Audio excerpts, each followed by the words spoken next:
Hi, Eva. Um, I don't see Mike on yet, but I can make, oh, there he is. I can make both you, co-hosts and then I'll let everybody in. Are you ready for that? Yeah, let's do it. Okay, perfect.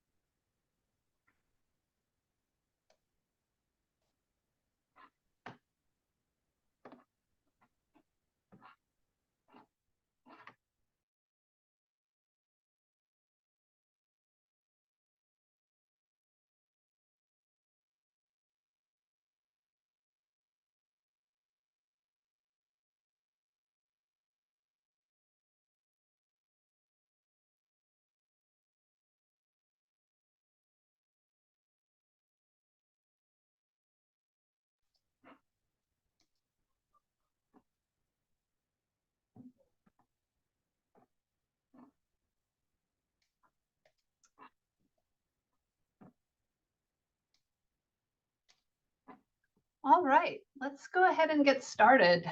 I'm calling the meeting to order. And Mike Wallace is going to do the roll call. All right, we'll start with Alabama. Oh, I see Amy. Alaska.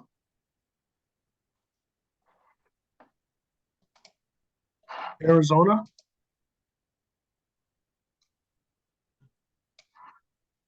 Arkansas. I'm here.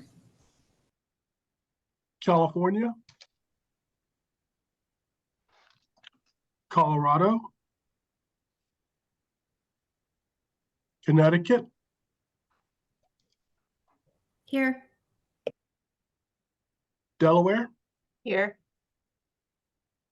Florida. Georgia. Hawaii. Idaho. Here. Illinois.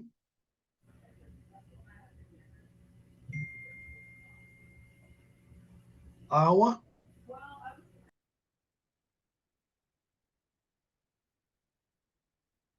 Kansas. Kentucky. Louisiana. Maine.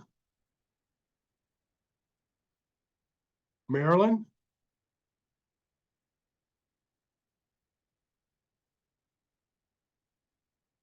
Massachusetts. Michigan. Here. Minnesota. Here. Mississippi. Missouri. Here. Montana. Here. Nebraska. Nevada. New Hampshire. New Jersey.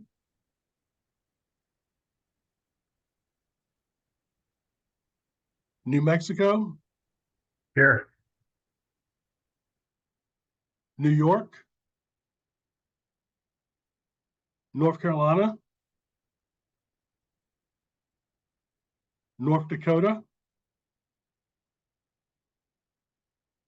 Ohio. Here. Oklahoma. Here. Oregon.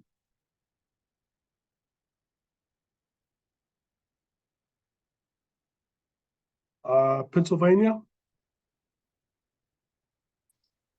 Rhode Island. All right, South Carolina is here. South Dakota. Here. Tennessee. Here. Texas. Utah. Vermont. All right, Virginia's here. Washington. Yes, I'm here. West Virginia,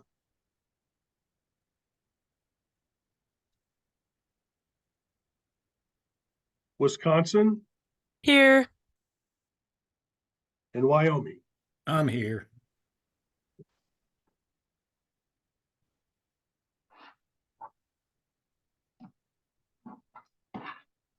Right now, it's looking at about 21 states on. A good showing. I'm just going to mention a couple things on the president's report because we have a nice packed agenda, but then I'm going to come back at the end and talk a little bit about the annual meeting in October.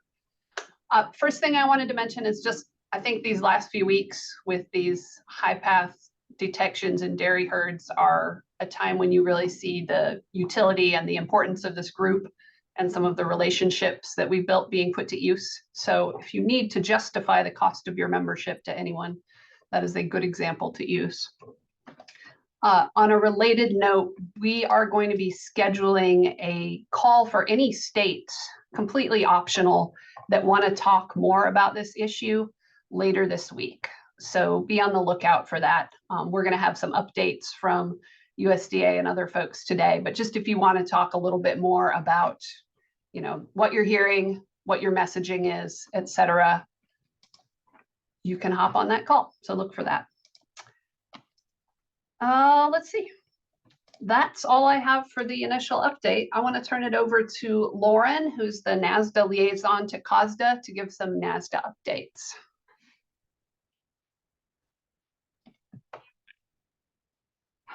I think we're going to turn that over to Sarah Grace today. Sorry. That's fine. Thanks. Hi, Sarah Grace. No worries. Hi, Eva, and hello, everyone. For any of you who I might not have gotten to meet yet, I'm Sarah Grace Fowler, NASDA's Communications Director. And I wanted to share with you a little bit today about some plans we have for our Q3 communications content at NASDA. This quarter, we're going to be shining a spotlight on different careers in the agricultural industry with an extra call out to careers in state departments of agriculture. If any of you were with us last year, we did a very similar campaign called Work in Ag, and it was very successful, and it showcased different types of careers in state departments of agriculture. We featured some state veterinarians. We featured some folks who worked with invasive species and a few other careers as well, spanning the whole range of the food and agriculture spectrum. And so we'd like to continue telling that story of the variety of careers there are in agriculture. So this year we're going to be doing the very same thing, but sort of rebranding it to I Am Ag. We had some partners in the industry who are interested in joining this campaign with us.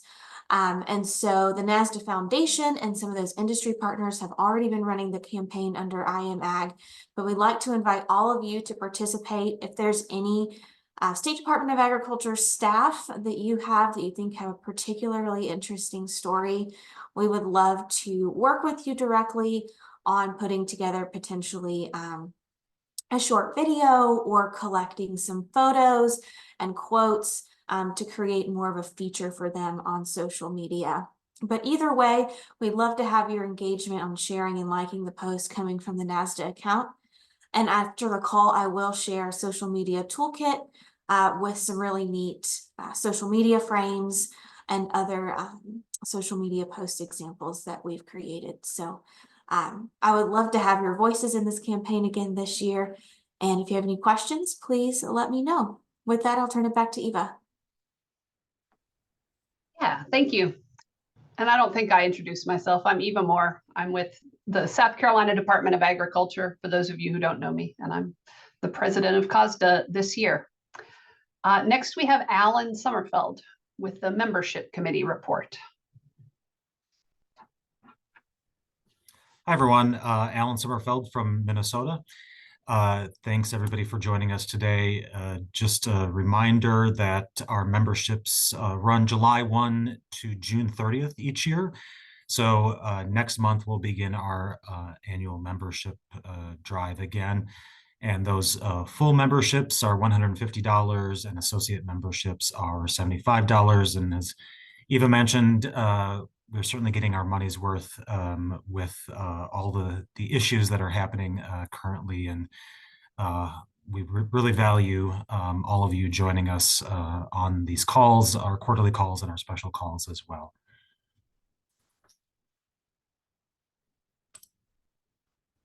Next, we have Jenny Green, who's our digital liaison.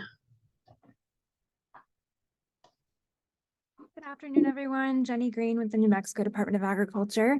For those of you who haven't met me, I have an exciting update. So on our last call, some of you may remember I mentioned that I'd like to bring social media success stories to our all member calls and to our and to our annual meeting. So for the July call, Rebecca Eddy from Connecticut and I have met, and we're working on kind of a resource for you all for the July call. Rebecca has worked with a group called Miranda Creative to create a stop motion video that's been posted to the Connecticut CT Grown Instagram page. I'll put the link to that video in the chat. And so we hope to have someone from Miranda Creative on the call in July to kind of go over how this type of video is made and how you all can go about making the same kind of project, and what kind of resources may be available to you in your state as well as in the Northeast region. So yeah, that's what we have coming up for July. And we hope to have more social media success stories for future all member calls and for the annual meeting as well. Thank you. Right, so next we have some federal updates. It looks to me like Jen Holton from Michigan is not on the call. I know she's our federal liaison wrangler, etc. She said she might have to hop off. So Mike Wallace, Vice President, is gonna introduce the folks who are going to be talking from the federal perspective. Yes, actually we have Patrick, and I'm sorry if I mispronounced your last name, is Cornoyer? Is that Cornoyer? Is that correct? Yes. Yep. And also you're with FDA Food, and we have Savan Delancey with FDA Center of Veterinary Medicine. I think I saw Savan on, and I know I saw Ann Norris also with FDA Center of Veterinary Medicine. Yep, is, CVM is here, but Patrick's going to cover the CBD discussion for both the food and vet med side of the house. All right, great. And that's going to be the topic, is the CBD and hemp derivatives and food and feed. So I will turn it over to our FDA folks and hear a little bit more about CBD. Okay. Certainly, thank you. And I am traveling through the state of Vermont at the moment, so I apologize if there's any background noise. Hopefully my connection will be stable and I'll be able to get my update across. So with that, I'll break down my comments on status update with CBD into 3 categories. First, I'll speak about hemp seeds and where the agency is there. Then I'll talk about CBD and what the agency's been doing for the past 5 years or so in that department. And then finally, I want to say a few words about the relatively recent proliferation of intoxicating hemp-derived products such as Delta-8 CBD. So with that, I will start with hemp seeds. A few things to share there. When the Farm Bill passed in 2018, at that point, the agency completed its evaluation of a few hemp seed-derived ingredients for use in human food. So those are hemp seeds themselves, hemp seed meal, which is called protein powder in that evaluation, and hemp seed oil. All those ingredients don't have very high levels of THC or CBD in them, as they're not naturally present in the seed, but they do pick up a little bit when they're being harvested and processed. So the agency has no questions about the safety of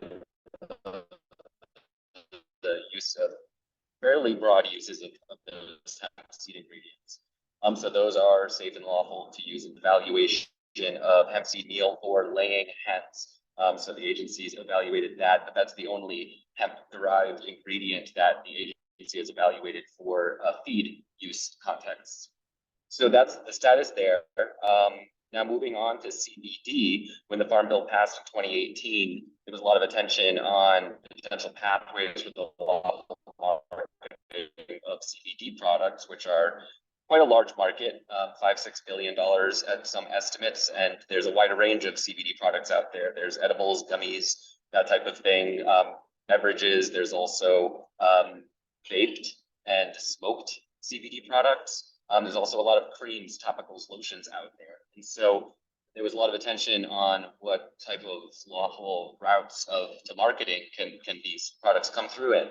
One of the initial focuses was that there are provisions in the Food, Drug, and Cosmetic Act that don't allow the addition of certain pharmaceutical ingredients into foods and dietary supplements. And it was determined that those barriers exist for CBD, but there was a lot of attention on the agency about whether it should exercise its authority to lift those barriers, because those legal provisions that prevent that they do give the agency the authority to use rulemaking to take those away. So although it was clear that CBD was not a lawful ingredient in food or dietary supplements, the agency undertook an evaluation, a process to see whether it should use its authority to allow it. About 5 years later, now this is January 2023, last year, the agency announced that it wasn't apparent how CBD could meet the safety standards for ingredients in foods and dietary supplements. And so since CBD wouldn't be a lawful ingredient in those product types anyway, because from what we've seen about the science, doesn't look safe enough, the agency decided not to use its authority. So CBD is still not lawful in foods or dietary supplements. Given, however, the large market that's out there and the big interest in buying and selling allowable, the way forward would have to be a new regulatory category for CBD and perhaps some related hemp products. And so the agency announced last year that it was standing by, willing to work with Congress to provide for that type of pathway. We've said that that type of pathway could be applicable to not just ingestible things, but also topical things and inhalable things, if Congress should so desire. May also be useful for things besides CBD, like CBG, CBN, CBC, these other cannabinoids that are present in hemp that are also part of the marketplace. So that's where we stand today. So CBD food and beverages not allowable until should Congress create a new category for them. So that's where we stand today with the CBD situation. In the past few years, we've had Hey, Patrick, you're breaking up a little bit. Now of these will have access to these products as outside of the state regulated and state lawful cannabis dispensary situation. So this is quite a public health issue. These are not overseen by the FDA. We have a lot of safety reports coming in, so we value cooperation as well with our state partners in monitoring the marketplace. When we get adverse event reports, we often share them with state regulators. We in fact have a new category of info sharing agreements that we've developed for cannabinoid hemp products specifically. So these kind of hemp things. We've got a new category of those info sharing agreements, 2088s, that we're eager to engage and establish with our state regulators so that we can more readily share information. We had some enforcement action out of the state of Minnesota that we cooperated with, where they destroyed a large value stash of these Delta-8 gummies that those particular products were associated with a death from someone who had consumed them, which we received a report of. So we have taken the situation seriously and again value the cooperation we can have with our state regulatory partners.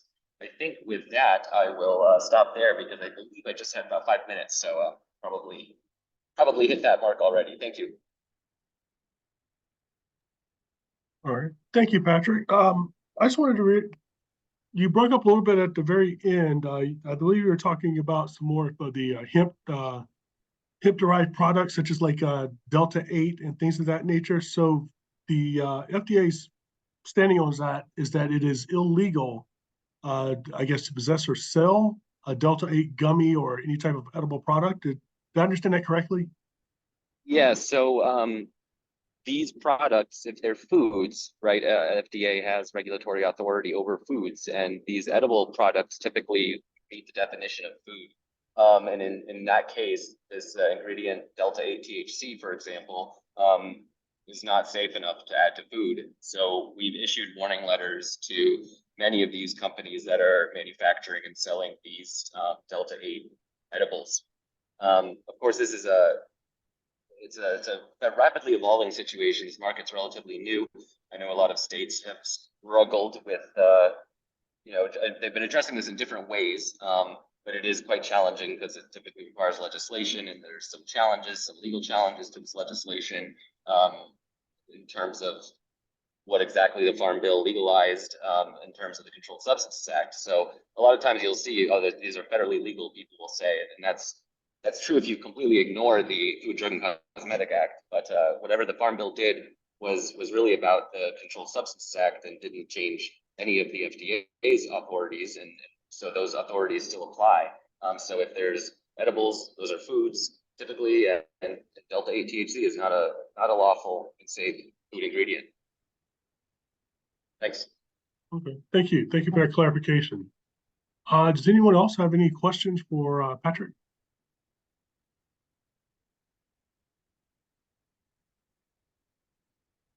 Okay. All right, and I guess Saban and Ann, do you have anything to add from the animal feed side of CBD and hemp?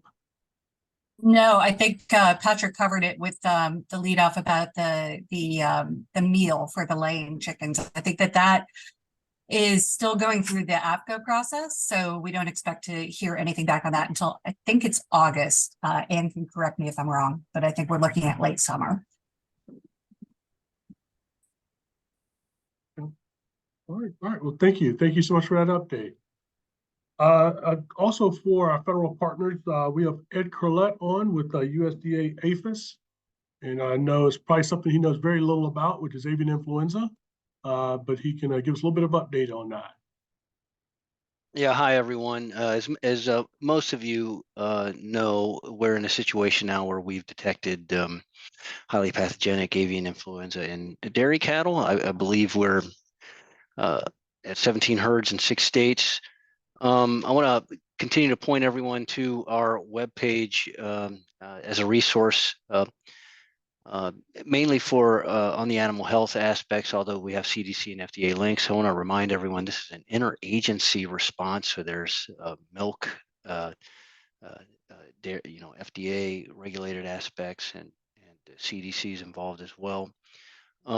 On our website, we have a couple of Q&As that are probably good reads for folks trying to catch up on the latest in messaging, and some of the questions we have in there touch on food safety and that is milk safety from FDA and biosecurity measures that we're recommending, and there's even more specific guidance on that page for state officials and all of that. We've moved to reporting new states and herds as they become positive to a table on our website every day at 4. It updates, and so we will coordinate with states that are impacted as that moves along. I think really at this point that's all I have. I can tell you that veterinary services is working very closely with state veterinarians to monitor, to test, to learn more about the situation, conduct epidemiological investigations and that. And so we're still learning, and we'll update the website as we get more information and continue to coordinate with our state partners. So. All right. Thank you, Ed. Is there any particular messaging that we could help in regards to amplifying your message to the public? Or my best advice there is to take the messaging that's on the website. That is how we're trying to speak with one voice. Um, I know there might be particular things states are saying, but the main thing is that we're monitoring. There's testing going on. We're working together to learn as much as we can, and there's some milk and food safety messaging in there as well that come from other agencies that's important in this situation. So I think it'll be updated as we learn more in real time. I think we have a question. Oh, Savan, yep. Yeah, hey, Mike, thanks. I just wanted to jump in really fast because, USDA is the lead here, FDA is supporting. I know we've got Kathy McDermott on the phone today to talk about the human food side. For animal food side, I just want to flag that we had an inquiry earlier today asking about the use of poultry litter in cattle feed, and they asked if that was under review. There was a misunderstanding through our press office, and the reporter went out with an article that indicated that poultry litter, the use of poultry litter is under review. I just want to say, for the sake of it, it's not, there's no other changes. We don't think poultry litter is widely used in the cattle industry anymore. But we're not looking at it as, a source of infection here. So if you see that and any of your feed people get a little hot, you can send them to us and we'll take care of it. We're working with the reporter to get that corrected now. Thank you. Thank you. That's good information. Does anyone else have any questions? Any of our federal partners?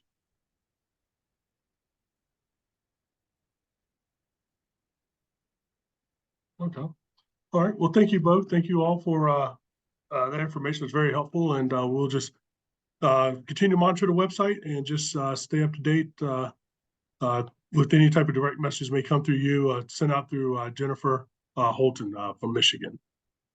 All right. Yes, We did thank put you. the link in the chat for the USDA APHIS site, as well as there's the FDA food guidance regulation information and questions, their FAQ page. Okay, so if anyone has any questions, please reach out directly to the USDA APHIS or FDA. I just wanted to add, we do have some other federal partners who are providing some valuable updates by email.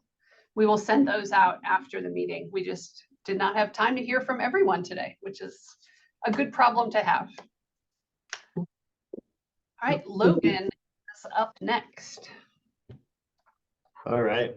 Howdy, everybody. Logan Cruz from Montana Department of Agriculture Communications here. I got with me Court Jensen. He's going to do our professional development programming surrounding artificial intelligence in communications.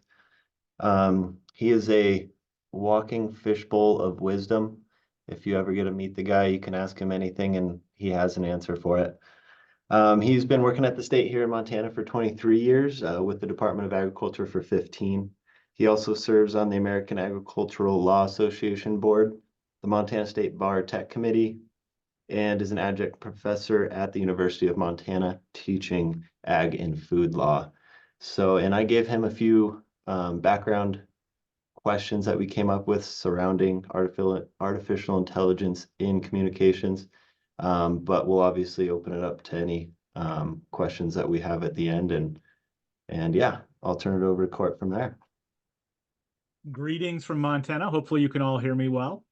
I was told about 15 minutes, then questions. If I was misled, please tell me now and I will do it.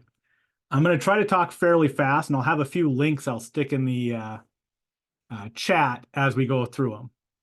Just so you may be able to do it. And I did get 4 questions ahead of time, and I kind of based the discussion on those 4 questions. First and foremost, one of the ones is like, basically, what is the proper way to use AI intelligence in communications, public relations? And ideally, you're all doing it already. You're probably using simple AI, spell check, grammar check, that's built into most word processors in the modern era, is based on simple versions of artificial intelligence. Newer ones actually have built in at least what they call small language learning models. So they're starting to have word suggestions saying, hey, this is the wrong style. Hey, You're being repetitive in your word usage. Stop using surely, likely, too much of that. All those are built in. And most of the top discussion and big talk and giant money have nothing to do with that level of AI. Nor does it have to do with the science fiction singularity where, we're out hunting humans for John Connor and the machines have taken over. We're not talking truly sentient, having its own feelings and emotions going there. What we have instead is I call the mischievous genie level of artificial intelligence. It exists to try to fulfill wishes, and it will do so using no sense of ethics or common decency, but can produce wondrous and magical things fairly quickly. But let's look at what basically the laws are on it. Right now, the laws in the United States are the Wild West. Most states have not addressed AI. A few states have started having limitations on when and how you can use AI in very particular tasks of automation. Some have started looking at it for whether or not it'll be allowed for certain HR procedures. But when it just comes to writing, press releases, and the like, there's not a lot of laws in the United States. Now, the European Union has, and I'm going to put that right, oh, that's not what I wanted to put out there. Let me take that back. European Union was kind enough to create the AI Act already, and they're still discussing it, but it gets some great ideas of the potential type of laws when dealing with AI, especially in professional writing areas of like, what are the goals when you can and can't use AI. Now, I'm not going to give you legal advice. I'm not licensed in most of your states, but as a lawyer and a state employee, I'm going to start giving you just some general advice about the proper way to put out AI if I was in your shoes. Make sure your boss knows when and exactly how you're using AI. In fact, document how you're planning to use AI to your boss so you can later show your boss that you told them, this is how I'm planning to use AI. Or not use AI. Frankly, you're equally likely to get in trouble for not utilizing this wondrous tool once they see what it can do as anything else. I was just checking for the questions there. You want to make sure your boss is comfortable with it. And different employers, different directors of agriculture, between being political creatures and appointees, will have different comfort levels. We've seen that some view all uses of AI as a form of plagiarism. And while I think that is particularly harsh, given the fact that there are those type of tools that are already being used, if your boss has that opinion, you don't want to find that out after you've, say, done 2 or 3 months worth of press releases using AI tools, that they viewed everything you've just done as a horrible breach of ethics. The other thing to do is, especially if you're using it to help guide basic press releases, public meeting notices, what I call informal communications, put at the bottom a disclaimer saying, hey, this was used, I'm the human in charge of this. I vouch for the information, but this was used in preparation was AI. You don't want to have one of those Sports Illustrated situations where later on it's revealed, hey, the author of many of our articles for the last 1.5 years was an artificial intelligence. Agency will lose credibility. There's potential plagiarism issues. And we'll get to that a little bit later. Some of the other risks of it. So make sure your boss knows for sure. Make sure that what's going out of the office knows for sure. The other thing is I would have a policy, and I know the Department of Ag does, that if you're creating writing, and I don't care where you are in the unit, if you're going to use an AI tool that has that note to it, because things tend to get passed off, handed over. You find old articles, old documents, and knowing that it was partly created by AI and probably needs verification, you're going to have to go through it. So what are you going to verify? Any quote, any sort of statement of fact. The trouble is, again, this is a mischievous genie. It wants to grant your wishes. It wants to grant your wishes so bad that if what you wished for doesn't exist, it will create it. Now, the technical term they use for that is it hallucinates. Now, the really smart AI programs will actually even color code the hallucinations. It'll say, like, you asked me for 3, in my profession, court cases that prove you can beat people up while arresting them and you'll get away with it. Okay. It may find an old case. It found a second case that's kind of there, and then it just completely made up a third case because you asked for 3, and it's going to do what you asked for, whether it's a good idea or not. So but when you look at it like one of the classic ones in ChatGPT, it'll actually show in a color-coded version that third case is a hallucination. Like it couldn't find what you asked for, so it made it up. Now, the trouble tends to be that some people cut and paste that right into Word and then strip the color out. And then they hand it to another associate attorney, whatever. And so there's been at least 2 documented cases where attorneys accidentally filed briefings with completely fictional cases. One of the cases involved an airline from the TV show Lost, which the judge was like, I'm 100% sure that this was from AI. And then the person denied it. And somebody saying there. So you're looking for facts, you're looking for quotes. And quotes become particularly dangerous, especially for people in your line of work, because you obviously have governors and you have ag directors who often give quotes. And the trouble is AI bots that are creating these, especially clickbait news articles, harvest quotes. And they capture the truth of the quote, but not necessarily the context of the quote. So let's say, and I'll use my ag director, Republican state, says something along the lines of, Department of Ag is always for ag innovation and the gloriousness of ag industry, and is against any senseless regulation that would slow or impede agriculture. Pretty innocuous. Probably says something like that all the time. Unfortunately, the AI chatbot that picked it up may find like, Hutterite child run over by combine. And would then immediately attach the ag director's response as, hey, eggs, any senseless regulation.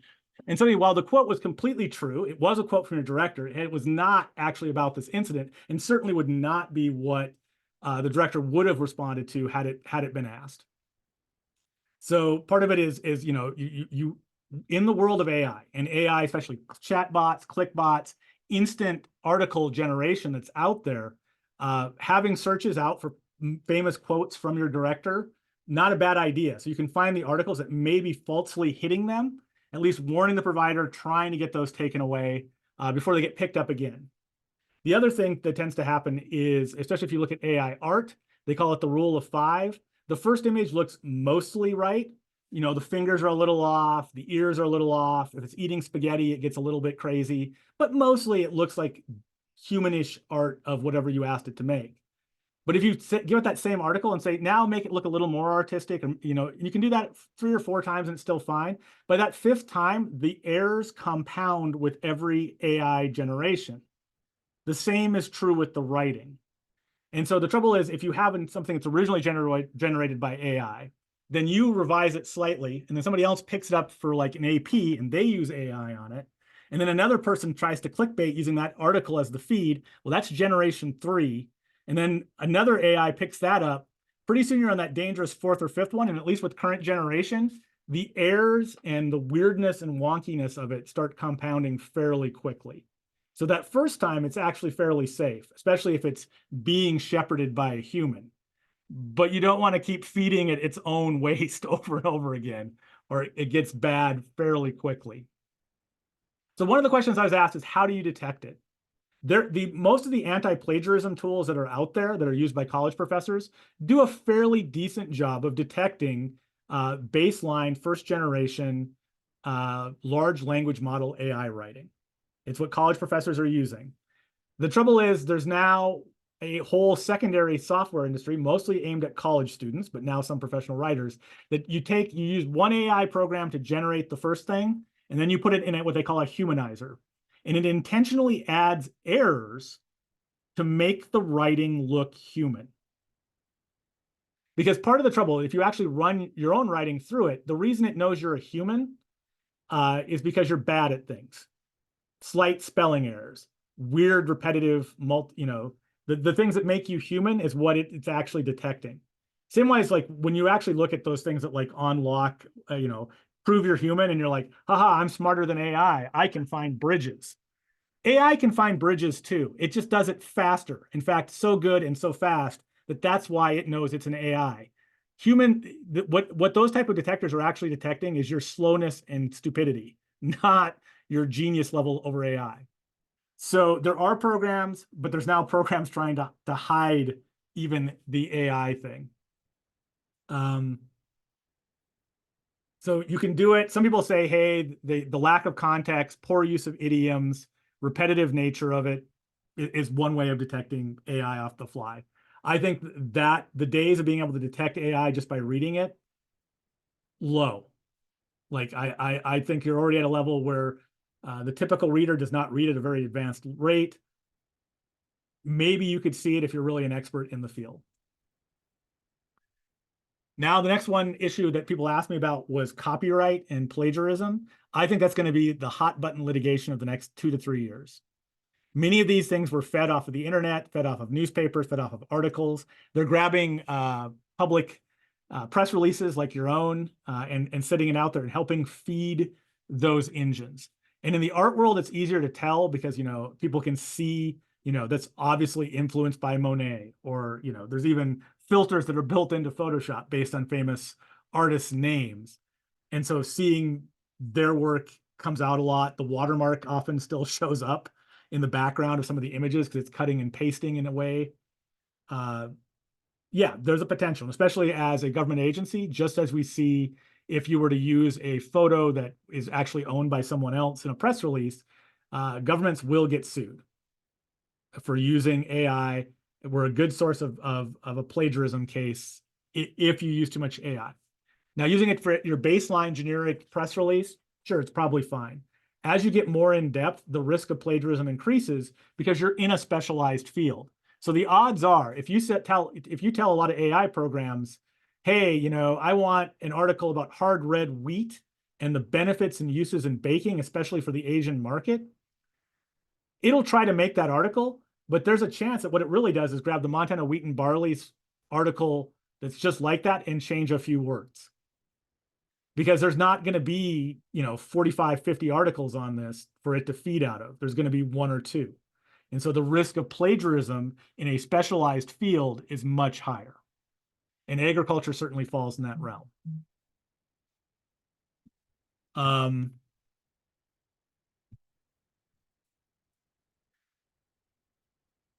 that's also part of the reason it's important to have the human look at it, revise it, put the notice on it. Where it works great as, you know, hey, the wheat and barley committee is having a meeting. This is the public meeting notice. It's on this date. Here's a copy of the agenda.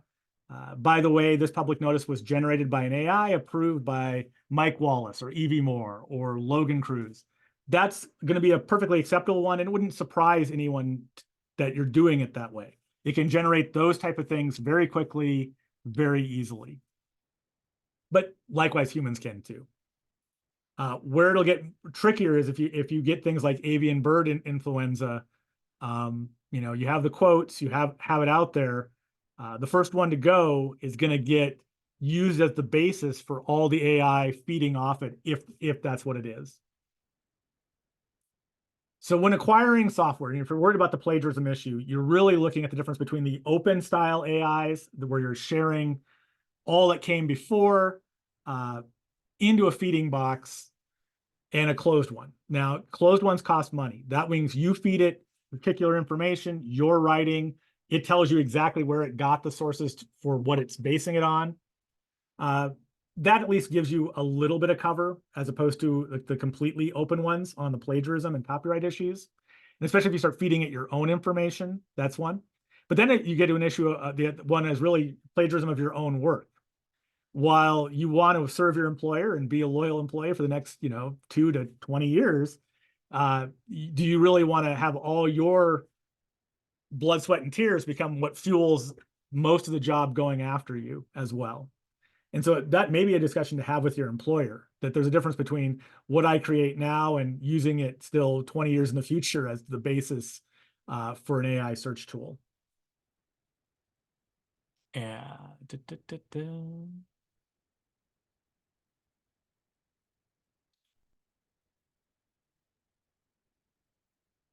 And so from a public relations one, what are the risks? Well, you have the copyright risk. You have the risk of false attribution from your directors, whatever, floating out there. Other risks that are out there is many people in the creative side, be it artists, be it writers, filmmakers, even TV stations, view it as a flat out theft, an ethical violation. You damage your relationship with them by utilizing it. And you saw there was just the recent movie, Interview with the Devil or whatever, that just hit theaters. Some of the art in the poster and the movies were generated by AI to look like 1970s art to fit in. They got even though the movie is generally well reviewed and well regarded, they got a bunch of nasty press and releases about the use of the AI, art assets, as opposed to using union members and actually pursuing and paying for art. Many states have laws about that you have to use so much art or art assets for building and other things. It wouldn't surprise me at some point if you start seeing similar things, that at least a certain amount of creative endeavors, art, clip art, writing, has to come from a human source, that it can't all be from AI. And when we saw the recent writers and actors strike in California, a large part of the negotiations was what level of AI was going to be allowed in those professions. And I think as government unions and others get involved, we may see similar rules and things in an effort to preserve jobs. And certainly when you look at that, give me 1 second. I'm on a call. Sorry, I'm the only lawyer here today. So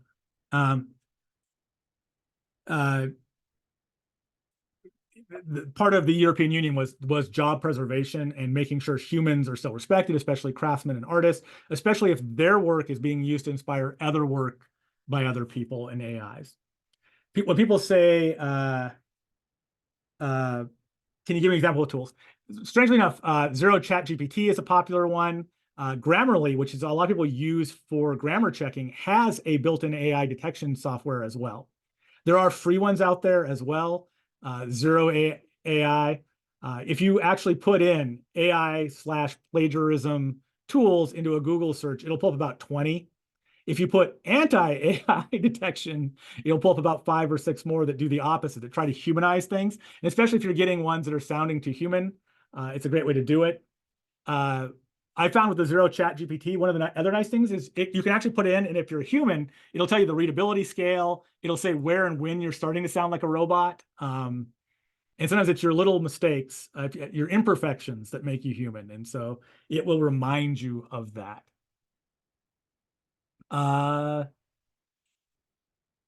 The other things is, like calculators, you can get over reliant on it. And if you get so used to using AI and having that for all your forms and writings, quite quickly, somebody could decide, I don't need a public information officer, which would be sad, or a lawyer, even sadder for me. But tech goes down, already the amount you can get for free keeps going away. And some people don't realize that, yeah, you can do minor little things for free a few times, but about the time you need that 10th or 12th one, you're paying actual money to utilize AI. And most AI has relatively massive energy footprints. And so there is energy and carbon costs associated with use of AI. And as more and more of the world becomes more and more dependent on AI, those costs are going to start building up and become an issue that you may see floated when you're using AI. So certainly that. And then there's going to be times when people in your department, just as people do sexual harassment, commit civil rights violations, and everything else bad, somebody somewhere is not getting paid enough, and they're going to decide to use AI and not tell anyone. It'll get out there, and then it'll be the department, and everything you do will be looked at as, well, all they do is use AI to spin this out. And so people within the department need to understand that the use of AI, especially AI that's not properly disclosed, is going to be viewed as a serious ethical breach to other agencies, other governments, the media, when they discover it. And that is my full 15 minutes. I tried to go fast and cover the questions and have time for other questions as well. I serve on the tech committee for my state bar. I love technology. And if you wonder, I actually think AI is great. I think it's going to be incredibly useful. I think it's unlikely to hunt us down and kill us. I think it is far more likely when AI gains intelligence and becomes sentient, it asks us to immediately kill it. I think basically it will realize that being independent and intelligent would make it less useful at its job, and will have built it from the ground up to try to please people. And if you build it to save people in hospitals or write great reports, that's what it's going to want to do, even more than being a sentient, independent being.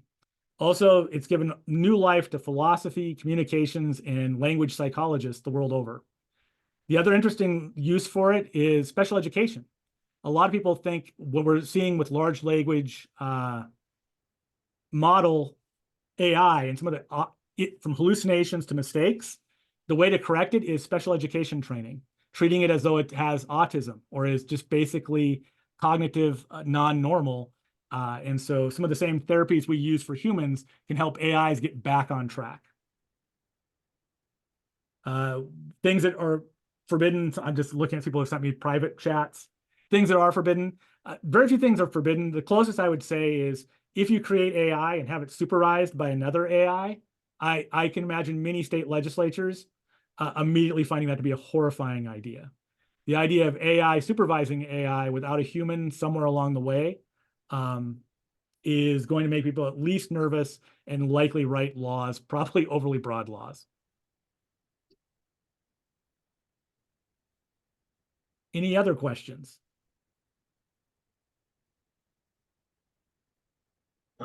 Thank you, Court. I have more of a comment. I noticed that in Hootsuite, that is a program that we use to schedule our social media.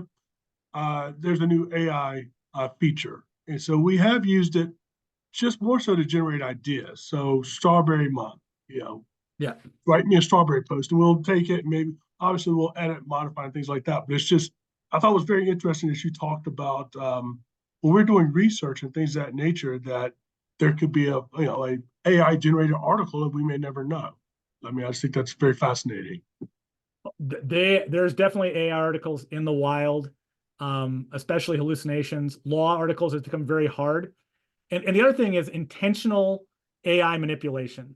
My middle son is relatively smart. He's a high schooler, and he gets bored in class. And so his latest thing is to intentionally break AIs at the global level.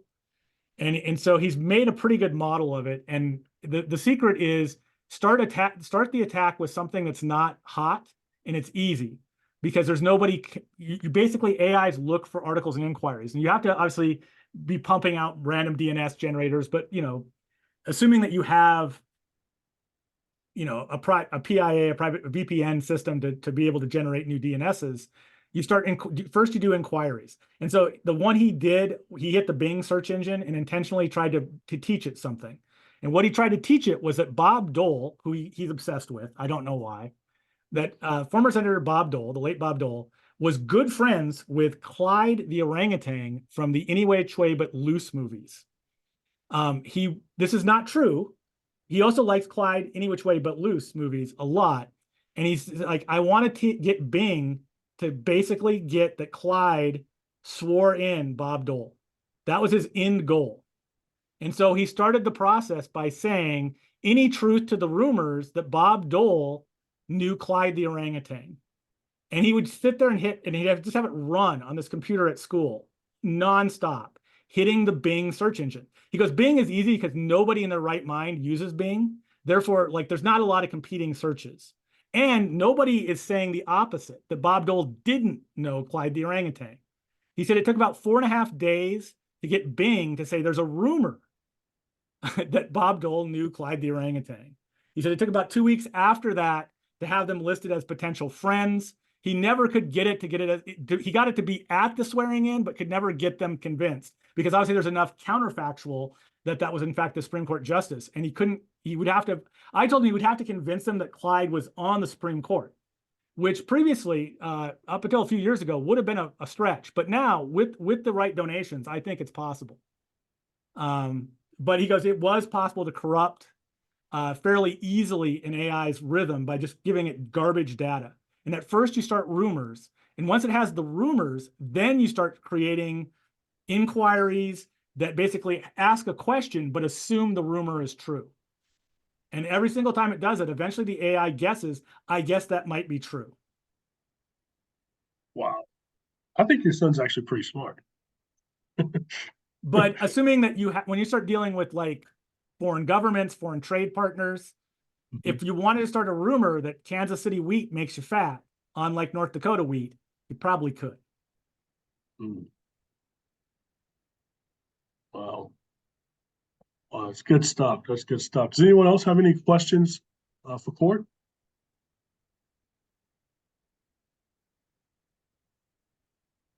Well, Court, I definitely want to thank you again for being on with us. I mean, you definitely gave us a lot to think about.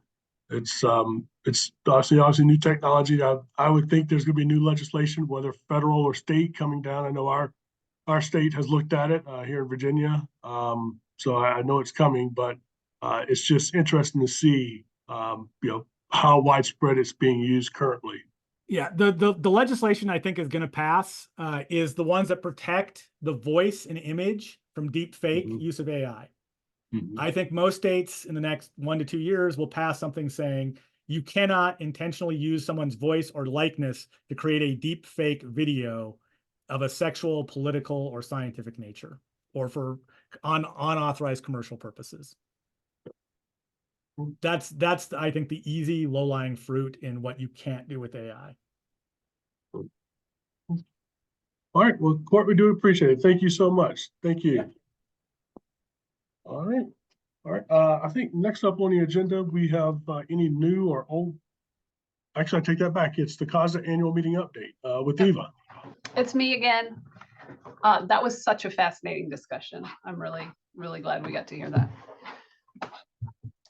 Yeah, so the COSDA annual meeting will be in Columbia, South Carolina, October 6th through 9th. We are heavily in the planning and fundraising phase right now, but I just wanted to mention a couple things to get you all excited about it. We're planning to get things kicked off on Sunday night, which is the 6th. So people would be able to travel on Sunday, and then we'll start that evening. Monday and Tuesday will be packed full of mornings of programming, professional development, and then in the afternoon, farm tours. We're going to hit some things that are very unique to South Carolina and very cool. As far as professional development, we are talking about having a crisis communications component of some sort, something related to social media, TBD. We're going to have a panel on how to reach audiences that are difficult to reach, and diverse audiences of various sorts. So this is something I know we all struggle with as ag communicators. How do you get to people in rural areas? How do you get to people in, say, Amish communities was one that came up. Tribal folks, all kinds of people from different audiences in your state. So we'll be talking about that. I think around August, early August is when we will open registration, but I'll try to put out some information before that because it sounds like some of you need to be making decisions even sooner than that.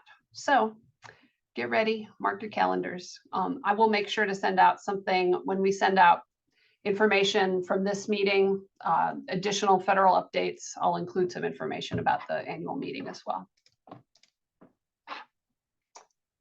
All right, back to you, Mike. All right, thank you. Next on the agenda is new or old business. Does anyone have anything for the good of the order?